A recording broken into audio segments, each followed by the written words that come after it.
بچے کی پیدائش تک آپ اپنی بیوی کے قریب مت جائیں۔ یہ آپ کے ہونے والے بچے کے لیے خطرناک ثابت ہو سکتا ہے۔ رات کو حماد کی درندگی برداشت کرتی ہوئی بے ہوش ہو گئی تھی، لیکن ڈاکٹر کی بات سن کر وہ غصے سے پاگل ہو گیا تھا۔ کھڑا آتے ہی لا کر اسے بیڈ پر پھینکا اور چلاتے ہوئے بولا، کل رات پہلی دفعہ میں تمہارے قریب آیا ہوں۔ یہ بچہ پھر کس کا ہے؟ روتی ہوئی بولی، آپ نے مجھے نشہ کر کے۔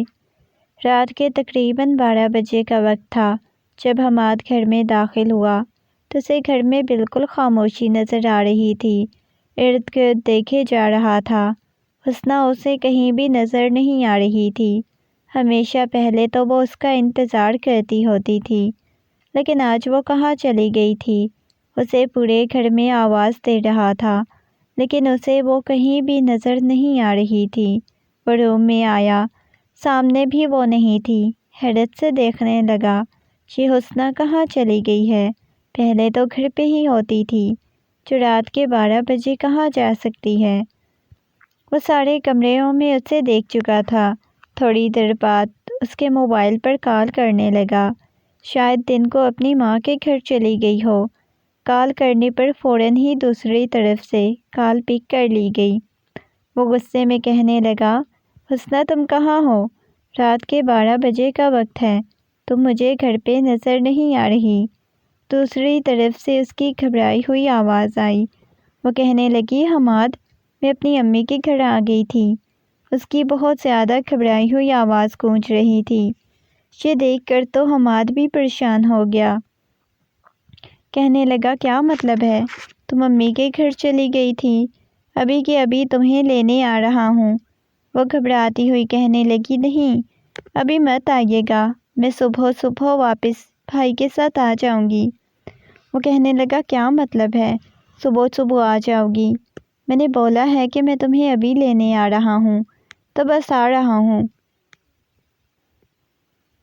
وہ غصے میں بولے جا رہا تھا۔ وہ کہنے لگی، نہیں، میں امی کے گھر نہیں ہوں، آپ پلیز مت آئیے گا، میں بس ابھی واپس آ جاتی ہوں۔ میں آ کر آپ کو بتاتی ہوں۔ حماد کے تو تن بدن میں آگ لگ چکی تھی۔ پچھلے کچھ دنوں سے وہ اپنی بیوی کے بارے میں جو باتیں سن چکا تھا، آج اسے سب سچ محسوس ہو رہی تھی۔ وہ بے صبری سے اس کا انتظار کر رہا تھا۔ 12 سے 1 بج چکا تھا، لیکن ابھی تک نہیں آئی تھی۔ وہ بار بار اسے کال کر چکا تھا، لیکن وہ اس کی کال بھی پک نہیں کر رہی تھی۔ اسے نہیں معلوم تھا کہ وہ کہاں چلی گئی ہے۔ اس وقت بھی وہ وہی کچھ کر رہا تھا۔ مسلسل وہ نشہ کیے جا رہا تھا۔ اس کے تن بدن میں آگ لگی ہوئی تھی۔ ابھی بھی وہ گھڑی کی طرف دیکھ رہا تھا۔ اس کی آنکھوں کے سامنے ہر چیز دھندلا رہی تھی۔ اس کا بس نہیں چل رہا تھا کہ اس کی بیوی اس کے سامنے ہو اور وہ اس کا قتل کر دے۔ تھوڑی ہی دیر بعد دروازے کی بیل بجی۔ فوراً ہی اٹھ کر دروازے کی طرف گیا۔ دروازے تک آیا تو سامنے ہی حسنہ کھڑی ہوئی تھی۔ حسنہ کو دیکھتے ہی اس نے ایک دم سے غصے میں اس کے بالوں سے دبوچا اور کہنے لگا، کہاں گئی تھی؟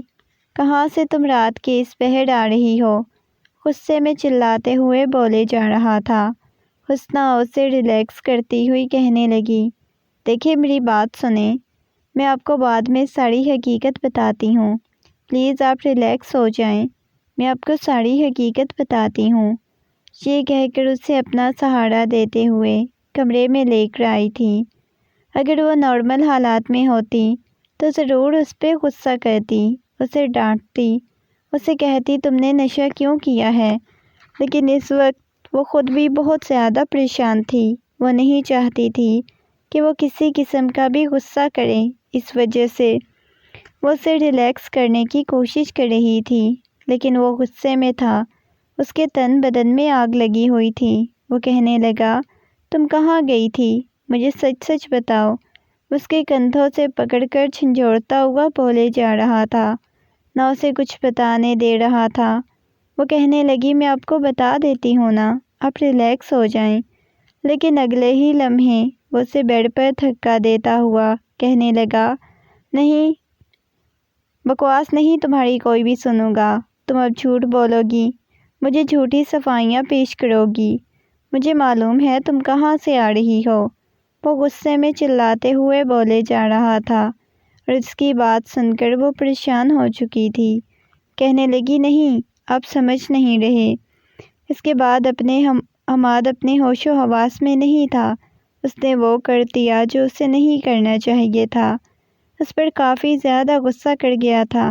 صبح اس کی آنکھ کھلی تو اسے رات کا کچھ بھی یاد نہیں تھا۔ اس کا سر مسلسل گھومے جا رہا تھا۔ وہ اٹھا تو اسی طرف گہری نیند سو رہی تھی۔ اس نے دھیرے سے اس کی گال تھپ تھپائی، کہنے لگا حسنہ اٹھ جاؤ، مجھے تو رات والی باتیں بھی بھول چکی تھی۔ کہنے لگا تم رات کو امی کے گھر سے واپس کب آئی تھی؟ وہ بمشکل اپنی آنکھیں کھولتے ہوئے اس کی طرف دیکھی جا رہی تھی۔ جلدی سے اٹھ کر بیٹھ گئی، اپنے چہرے پر ہاتھ پھیرتی ہوئی کہنے لگی آپ کو رات کو اپنی کوئی حرکت یاد نہیں ہے؟ وہ نہ سمجھی کے عالم میں اس کی طرف دیکھنے لگا، کہنے لگا کیا مطلب ہے؟ کیسی حرکت؟ کس حرکت کی بات کر رہی ہو؟ وہ عجیب انداز میں پوچھے جا رہا تھا، لیکن اسے کچھ بھی یاد نہیں تھا۔ وہ نفی میں سر ہلاتی ہوئی کہنے لگی نہیں، کچھ نہیں، کوئی حرکت نہیں، میں تو بس ویسے بول رہی تھی۔ یہ کہہ کر کروٹ بدل کر کمرے سے باہر چلی گئی۔ حماد گہری سوچ میں پڑ چکا تھا۔ اس نے رات کو ایسی کون سی حرکت کی تھی؟ اس نے دماغ پر زور دیا تو اسے اتنا یاد آیا تھا کہ رات کو اس نے بہت زیادہ نشہ کر لیا تھا۔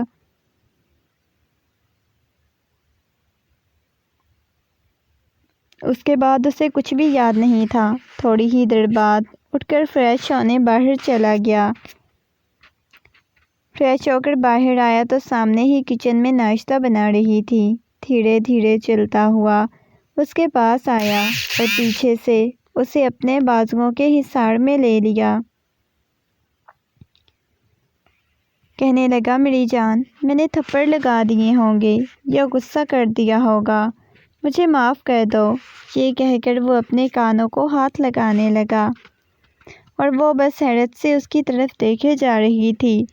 وہ جانے انجانے میں اسے تکلیف دے چکا تھا، اس بارے میں خود بھی نہیں معلوم تھا۔ وہ نہیں جانتی تھی کہ اس کے بعد وہ مزید اس کے ساتھ کیا کرنے والا ہے۔ ایک عجیب سا خوف اس کے دل میں بیٹھ چکا تھا۔ کہنے لگا کیا ہو گیا ہے بھائی؟ اتنی چھوٹی سی بات پر بھلا کون ناراض ہو کر بیٹھ جاتا ہے؟ چلے اب مجھ سے بات کر لو۔ وہ مسلسل اسے منانے کی کوشش کیے جا رہی تھی۔ اسے سمجھ نہیں آ رہی تھی کہ وہ اس کے ساتھ اتنا اچھا ہو جاتا ہے، کبھی اتنا غصہ کرنے لگ جاتا ہے۔ جب سے وہ حماد کی زندگی میں شامل ہوئی تھی، اسے یہی سب کچھ دیکھتی جا رہی تھی، کیونکہ وہ حماد کی پسند نہیں تھی۔ اس نے یہی سن رکھا تھا کہ حماد کسی اور سے محبت کرتا تھا، جس کے ساتھ اس کے گھر والوں نے اس کی شادی نہیں کروائی تھی اور اس لڑکی نے اپنی جان لے لی تھی۔ اس کے بعد حماد کی شادی حسنہ کے ساتھ ہوئی تھی، لیکن وہ حسنہ سے کبھی بھی محبت نہیں کر سکا، کبھی اسے اس کا حق نہیں دیا۔ وہ ہمیشہ یہی کہتا تھا کہ میں اسے محبت کرتا تھا، اسے کرتا رہوں گا اور ہمیشہ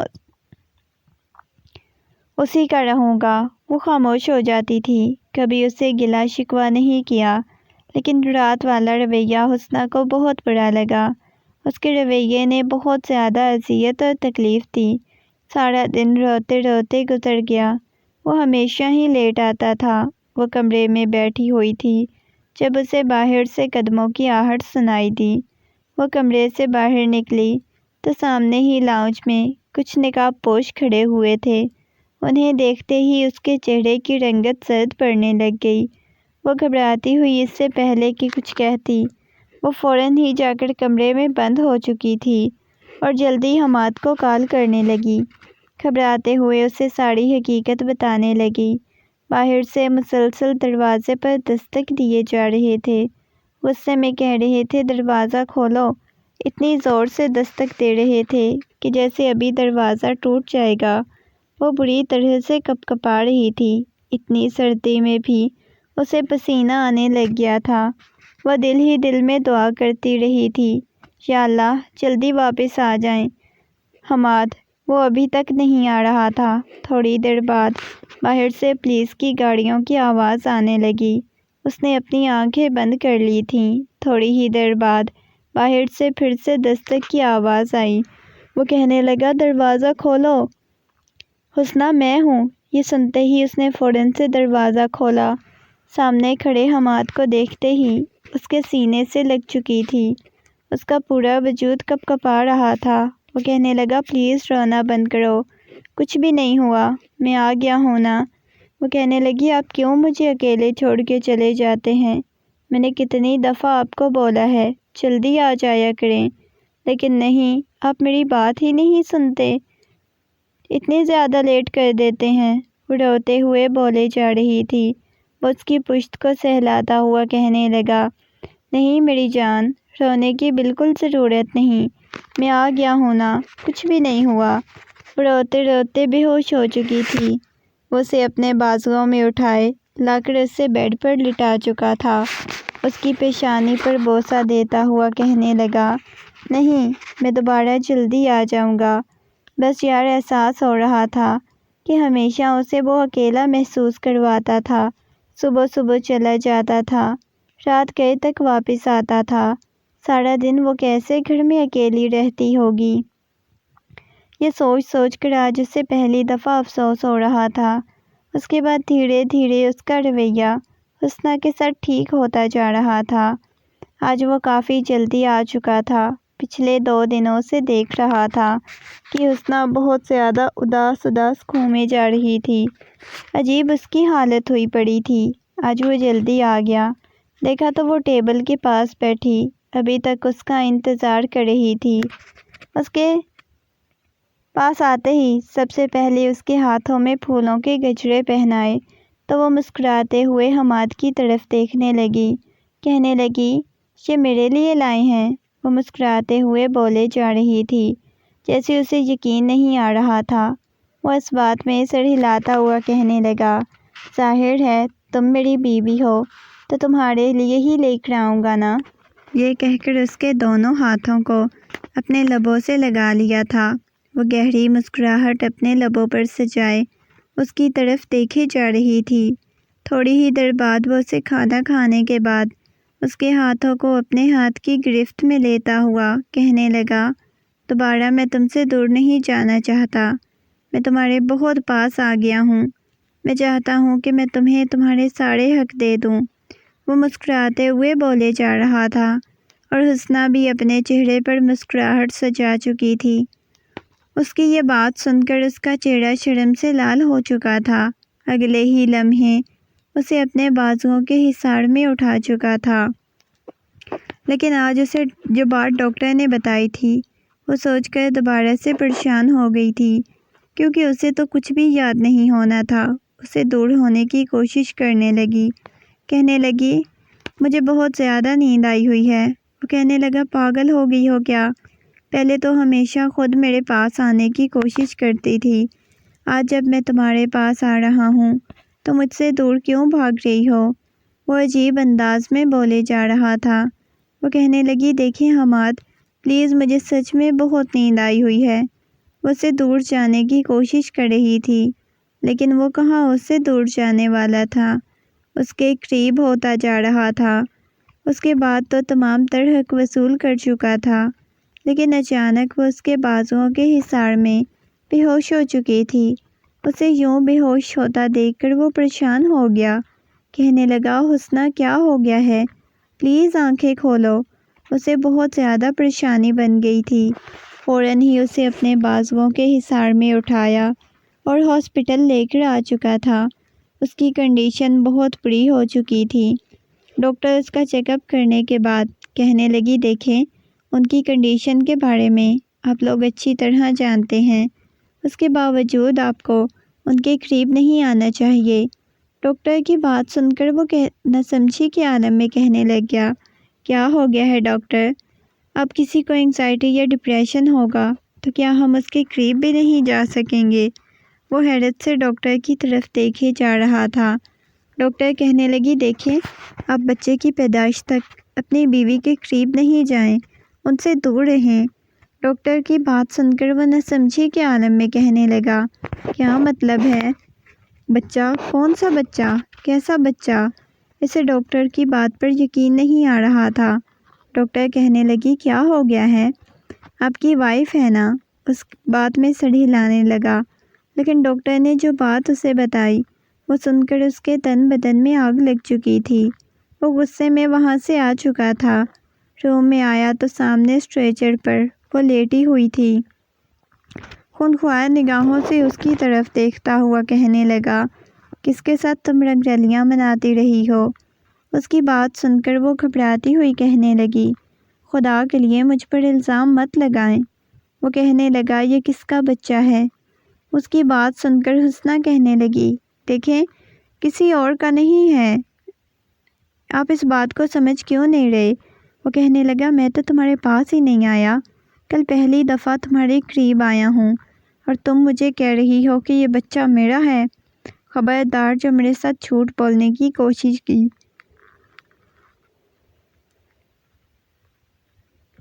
میں جو پوچھ رہا ہوں مجھے اس کا جواب دو، ورنہ ہسپتال میں ہی تماشا لگا دوں گا۔ وہ غصے میں چلاتے ہوئے بولے جا رہا تھا۔ وہ کہنے لگی، لگا دو تماشا، میں کچھ بھی نہیں جانتی، یہ آپ کا ہی ہے اور آپ کو ماننا پڑے گا۔ وہ کہنے لگا، گھر چلو، میں تمہیں گھر جا کر بتاتا ہوں۔ یہ کہہ کر غصے میں اس کا بازو پکڑا اور اسے گھر کی طرف لے کر چلا گیا۔ گھر میں داخل ہوتے ہی لا کر اسے کمرے میں پھینکا اور کہنے لگا، جو کچھ میں پوچھ رہا ہوں مجھے سچ سچ بتاؤ۔ تم سچ نہیں بتاؤ گی تو پھر جو کچھ میں تمہارے ساتھ کروں گا اس کی ذمہ دار تم خود ہوگی۔ اس بچے کو تو میں کبھی بھی دنیا میں نہیں آنے دوں گا۔ اس کی بات سن کر وہ کہنے لگی، بس کر دو، خدا کے لیے مجھ پہ کتنا الزام لگاؤ گے، کتنی میرے کردار کی دھجیاں بکھیرو گے۔ اب اپنے ماں باپ سے، اپنے بہن بھائیوں سے بات نہیں کرتے تھے، ان سے ناراض تھے نا؟ تو اس رات میں ادھر گئی تھی آپ کی مما کے پاس، آپ کی بھابھی بیمار تھی تو انہوں نے مجھے بلایا تھا، دن بھر وہاں ہی رہی، آنے میں مجھے دیر ہو چکی تھی۔ اس وجہ سے جب میں واپس آئی تو آپ نشے کی حالت میں تھے، مکمل طور پر نشے کی حالت میں، اور جو کچھ کیا تھا آپ نے کیا تھا۔ آپ کو یقین کیوں نہیں آ رہا کہ یہ بچہ آپ کا ہے؟ وہ حیرت سے اس کی طرف دیکھ ہی جا رہا تھا۔ کہنے لگا، جھوٹ بولے ہو تم، اب میں نشے میں ہونے کا فائدہ اٹھا رہی ہو تب یہ سب کچھ بول رہی ہو، اور تم ان کے گھر کیوں گئی تھی؟ وہ کہے جا رہا تھا۔ وہ کہنے لگی، خبردار جو آپ نے میرے ساتھ کچھ کرنے کی کوشش کی، ورنہ میں آپ کو معاف نہیں کروں گی، میں آپ کو زندہ بھی نہیں چھوڑوں گی۔ وہ چلاتے ہوئے بولے جا رہی تھی۔ آج سے پہلے اس نے کبھی اتنے غصے میں بات نہیں کی تھی جتنے غصے میں آج بول رہی تھی۔ وہ خاموش ہو چکا تھا۔ کہنے لگا، تمہیں تو میں بعد میں دیکھ لوں گا۔ وہ کہنے لگی، ٹھیک ہے، یہ بچہ بس دنیا میں آ جائے، آپ انتظار کر لیں، اس کے بعد اس کا ٹیسٹ کروا لیجئے گا۔ DNA کروانے کے بعد آپ کو معلوم ہو جائے گا کہ یہ بچہ آپ کا ہے۔ وہ کہنے لگا، ہاں، پھر تمہارے کردار کا بھی پتہ چل جائے گا کہ تم کتنی پاکیزہ ہو۔ وہ کہنے لگی، اگر یہ آپ کو نہ ہوا تو میں خود آپ کی زندگی سے چلی جاؤں گی۔ وہ کہنے لگا، بہت کانفیڈنس سے یہ بات کہہ رہی ہو نا؟ تمہیں میں اپنی زندگی میں رکھنا بھی نہیں۔ یہ کہہ کر وہ خاموش ہو چکا تھا۔ اس کے آنسو بہہ رہے تھے۔ کتنا ٹھیک ہو گیا تھا وہ، کتنا اس کے ساتھ اچھا ہونے لگ گیا تھا، کتنی محبت کرنے لگ گیا تھا، لیکن کتنے سال اس کی محبت کا انتظار کیا، لیکن جب اسے محبت ہوئی تو سب کچھ ختم ہوتا جا رہا تھا۔ وہ پریشان تھی، اس کی آنکھوں میں سے مسلسل آنسو بہے جا رہے تھے۔ اس کا 9واں مہینہ سٹارٹ ہو چکا تھا۔ ایک دفعہ بھی اس شخص نے اس کا خیال نہیں رکھا، اس کا خیال نہیں کیا۔ وہ دن بھر کام کرتی رہتی تھی۔ رات کا وقت تھا، کھانا کھانے کے بعد بنانے کے بعد وہ کمرے میں آ چکی تھی۔ اس کے پیچھے پیچھے آیا، کہنے لگا، تم نے کھانا نہیں کھایا؟ وہ کہنے لگی، نہیں، مجھے بھوک نہیں۔ وہ کہنے لگا، پاگل ہو کیا؟ دیکھو پہلے کتنی زیادہ کمزور ہوئی پڑی ہو، کھا لو تھوڑا سا کھانا۔ وہ دیکھ رہی تھی کہ پچھلے کچھ دنوں سے وہ مسلسل اس کا خیال رکھے جا رہی تھی۔ اور یہ بات بھی اسے ہضم نہیں ہو رہی تھی۔ نہ جانے وہ کیا چاہتا تھا جس کی وجہ سے اس کا خیال رکھ رہا تھا۔ وہ کہنے لگی دیکھیں مجھے بھوک نہیں ہے، بالکل بھی نہیں ہے۔ وہ کہنے لگا ٹھیک ہے میں کھلاتا ہوں نا کھانا۔ یہ کہہ کر اس کے سامنے لا کر کھانے والی ٹرے رکھ دی اور اسے اپنے ہاتھوں سے کھانا کھلانے لگ گیا، اور وہ حیرت سے حماد کی طرف دیکھے جا رہی تھی۔ یہ وہ والا حماد تو اسے کہیں سے بھی نہیں لگ رہا تھا، غصے والا، ہر وقت چیخنے چلانے والا، اس کے کردار پر انگلی اٹھانے والا، آج اتنی محبت سے اسے کھانا کھلا رہا تھا، اور یہ بات اسے پریشان کرنے لگ گئی تھی۔ کھانا کھانے کے بعد وہ ٹرے لے کر باہر چلا گیا۔ سونے کے لیے لیٹ چکی تھی، بہت زیادہ تھکی ہوئی تھی، سوتے ہی نیند کی وادیوں میں چلی گئی۔ لیکن رات کا نہ جانے کون سا پہر تھا، اس کے وجود میں درد کی ٹیسیں اٹھے جا رہی تھی۔ گھبراتے ہوئے حماد کو اٹھانے کی کوشش کرنے لگی، کہنے لگی حماد میری طبیعت بہت خراب ہو رہی ہے، پلیز مجھے ہاسپٹل لے چلیں۔ وہ بھرائی ہوئی آواز میں بولے جا رہی تھی۔ وہ کہنے لگا کیوں، سب ٹھیک تو ہے نا؟ بس بعد میں سر ہلاتی ہوئی کہنے لگی ہاں مجھے بس ہاسپٹل لے چلیں۔ وہاں پر اس نے خوبصورت سی بیٹی کو جنم دیا، اور اس بچی کو دیکھتے ہی حماد کے لبوں پر مسکراہٹ بکھر گئی۔ وہ بالکل حماد کو اپنی فوٹو کاپی لگ رہی تھی۔ یہاں پر آ کر بچی کو اپنے بازوؤں میں اٹھاتے ہوئے اسے بہت زیادہ اپنائیت محسوس ہو رہی تھی۔ اس نے اپنی آنکھیں بند کی تو پچھلے کتنے دنوں سے ایک ہی چیز اس کی آنکھوں کے سامنے گھومنے لگ جاتی تھی، وہ رات، اور وہ اسے سب کچھ یاد آ چکا تھا۔ لیکن اس میں اتنی ہمت نہیں تھی کہ وہ اس سے معافی مانگ سکتا۔ اس وقت بھی مسلسل اپنی بیٹی کو سینے سے لگایا ہوا تھا۔ تھوڑی دیر باتھ روم میں داخل ہوا تو وہ اس کی طرف دیکھنے لگی، کہنے لگی کروا لیے ٹیسٹ، تبھی اسے یوں سینے سے لگایا ہوا ہے۔ وہ اس کے سامنے آ کر بیٹھا، نفی میں سر ہلاتا ہوا کہنے لگا نہیں وہ اتنی پیاری ہے، بالکل اپنے بابا پہ گئی ہے۔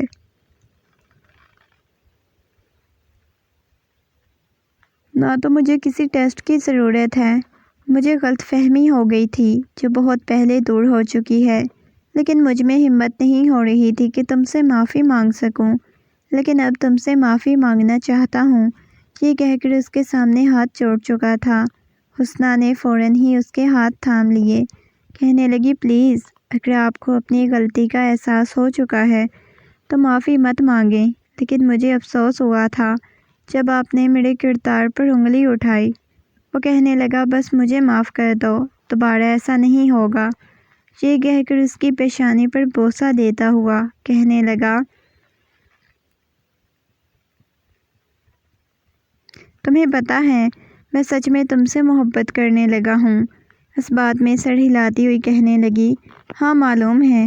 یہ کہہ کر دھیرے سے اپنا سر اس کے سینے پہ ٹکا دیا۔